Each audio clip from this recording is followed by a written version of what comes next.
Definitely. Well, of course, when the Great Trek started, 1836 to 1837, Piet Retief left in 1837, and the Dutch Reformed Church was pretty steadfastly against the Great Trek for a good decade and a half afterwards, I think. There was a tremendous change in the attitude when Andrew Murray came on the scene.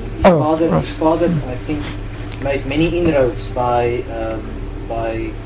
ministering and going out on mission work amongst the poor trekkers. Andrew Murray followed in his footsteps, and eventually, when the Dutch Reformed Church, when they were up against the liberal side wanted to, at that stage, remove the brothers from opposite the Vaal Rivier to the brothers in the Cape Colony. They wanted to divide, and at that stage, the Dutch Reformed Church said, "No, we can't do that. They are our brothers, and they're part of the church."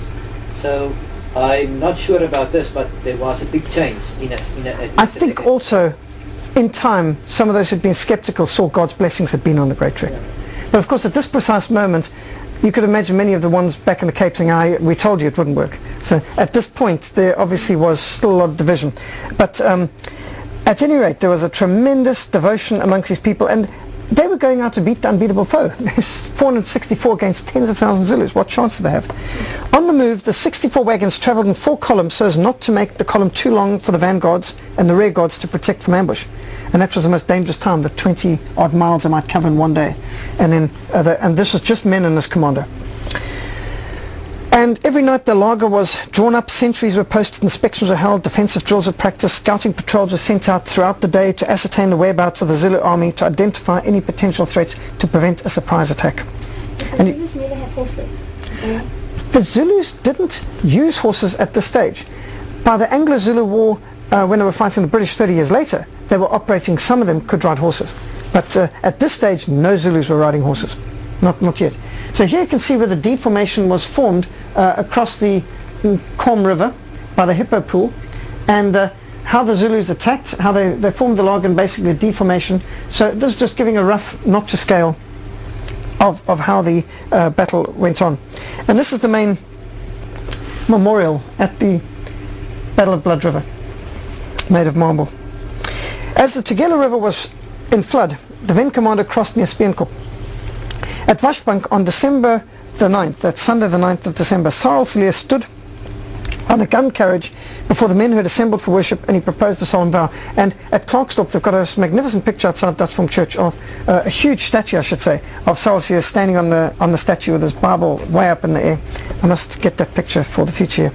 And he made the solemn vow, "My brethren and fellow countrymen, at this moment we stand before the holy God of heaven and earth to make a promise. If he will be with us and protect us and deliver the enemy into our hands, so that we may triumph over him, that we may observe the day and the date as an anniversary in each year and as a day of thanksgiving like the Sabbath, in his honor, and that we shall enjoin our children that they must take part with us in this for remembrance, even for our posterity. And if anyone sees a difficulty in this, let him return from this place, for the honor of his name shall be joyfully exalted, and to him the fame and the honor of the victory must be given." So that's, again, you'll see some of the stonework depicted up there from the Fort Trekker monument of Cyril Cilliers standing on the cannon and calling the men to commitment. All the English volunteers, let it be noted, joined with the Afrikaans Fort Trekkers in taking this vow as well. This is not just for the Afrikaans people. The English people from Port Natal joined in, enthusiastically adopted it for themselves and their descendants as well. And from the 9th of December, the vow was repeated every evening up until the night of the 15th, during evening services when psalms were sung and prayers were offered. And so the day came.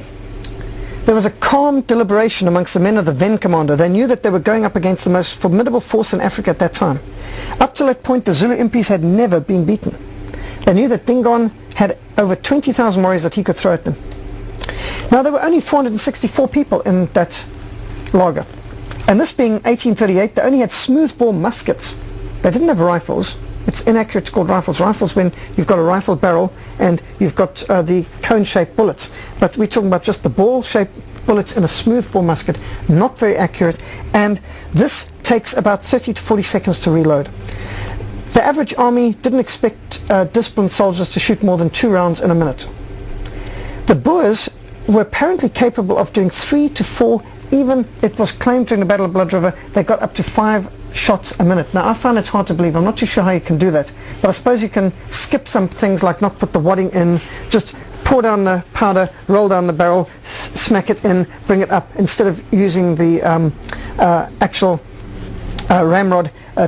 Maybe they could skip a couple of stages, but very dangerous, highly unlikely, because they were using powder horns then too.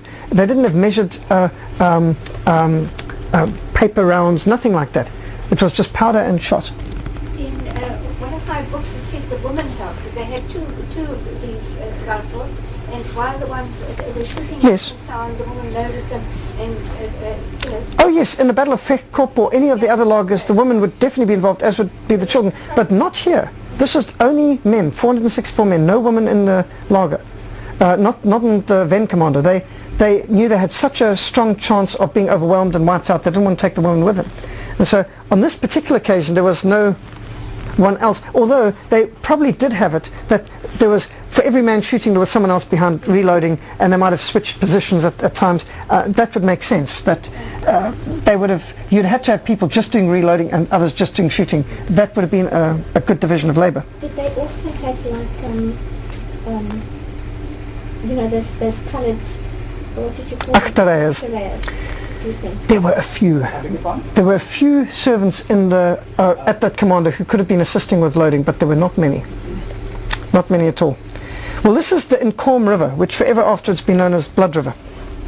And here you can see roughly, not very well depicted, but there was this donga forming at the back part of the deformation, although they had the wagons much closer to it, and they were also much tighter into the corner. The goal was to funnel the Zulus, so the Zulus would be forced to get closer and closer, and the Zulus' cohesion would be interfered with as they come closer and closer to put these thousands and thousands of Zulus in. They'd be tripping over one another and cramming into one another and restricting, so that they were trying to channel them in by anchoring it by a donga and a river. It was a very good position that had been chosen. So on Saturday the 15th of December the commando crossed the Buffalo River. They outspanned between the Buffalo River and the Inkom River. 2 scouts reported that they had seen a huge Zulu army only half an hour's ride away.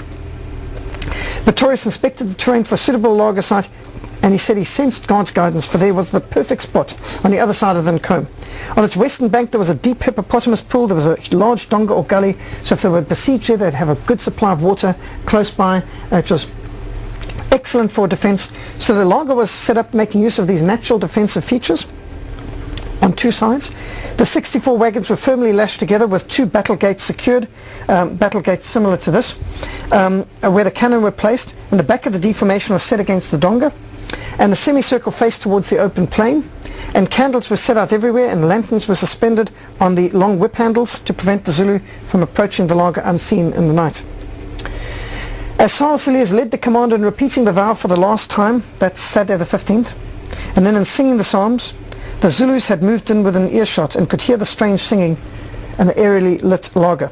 And there were Zulus later who were converted, who told years later at mission stations that they wanted to attack at night, but they saw these shining white soldiers all the way around the outer edge, and they feared to come close. There's all kinds of stories of how God was in and intervening at this occasion. Well, they still had to beat the unbeatable foe. They were going against a never before beaten enemy. It was a very suspenseful moonlit night. This is Old Greki, the small little cannon that they had there. And by the way, all of that was totally illegal, had to be smuggled, because the British government had passed laws to prevent gunpowder, shot, cannon, muskets crossing the frontier. Of course it was illegal for any person to cross the frontier without British permission.